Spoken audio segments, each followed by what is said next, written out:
চটজলদি সিনেমার বিশ্লেষণ। 1999-এ মুক্তিপ্রাপ্ত ফাইট ক্লাব সিনেমাটি একজন নামহীন ধারাভাষ্যকারীর গল্প বলে, যে ক্রমশ তার ভোগবাদের জীবনযাত্রার প্রতি মোহভঙ্গ হয়ে গিয়েছে। সে তার অসুখের ছুতো দিয়ে বিভিন্ন সাপোর্ট গ্রুপের মিটিংয়ে অংশগ্রহণ করতে শুরু করে, তবে তার আসল উদ্দেশ্য সান্ত্বনা এবং নিজেকে একটি গোষ্ঠীর অংশ হিসেবে অনুভব করানো।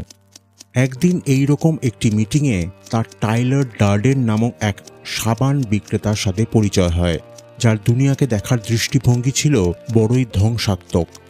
টাইলার ক্রমেই ধারাভাষ্যকারীর অতি সাধারণ জীবনধারাতে আপত্তি জানায় এবং তাকে বিশৃঙ্খলা এবং বিদ্রোহের জীবনযাত্রাকে ধারণ করতে উৎসাহিত করে।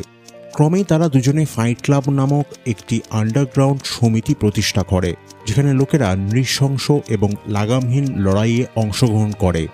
ক্রমেই ফাইট ক্লাবটি মুক্তির অনুভব করার সাথে সাথে পুরুষত্ব পুনরুদ্ধার এবং সমাজের সব শৃঙ্খলাগুলোকে তুচ্ছ করার জায়গা হয়ে ওঠে। ধারাভাষ্যকারী ক্রমেই নিজের কার্যকলাপ এবং চিন্তাধারার সাথে টাইলারের কার্যকলাপ এবং চিন্তাধারার মধ্যে পার্থক্য করতে সংগ্রাম করতে শুরু করে।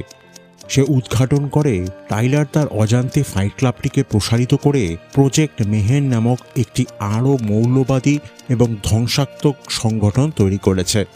প্রজেক্ট মেহেন ক্রমেই শহরের মুখ্য কোম্পানিগুলোর বিল্ডিংয়ের ওপর বোমা হানার মতো ক্রমবর্ধমান হিংসাত্মক এবং ধ্বংসাত্মক কার্যকলাপের দিকে অগ্রসর হয়। সিনেমার ধারাভাষ্যকার নিজেদের তৈরি করা বিশৃঙ্খলা দেখে টাইলারকে আটকানোর চেষ্টা করে, তবে ধীরে ধীরে সে উপলব্ধি করে টাইলার ডার্ডেন শুধুমাত্র তার নিজের দমানো বাসনা এবং রাগের বহিঃপ্রকাশ হিসেবে তার মস্তিষ্ক প্রসূত একটা কল্পনা মাত্র, যার অর্থ দাঁড়ায় সে নিজের সাথেই যুদ্ধ করে চলেছে।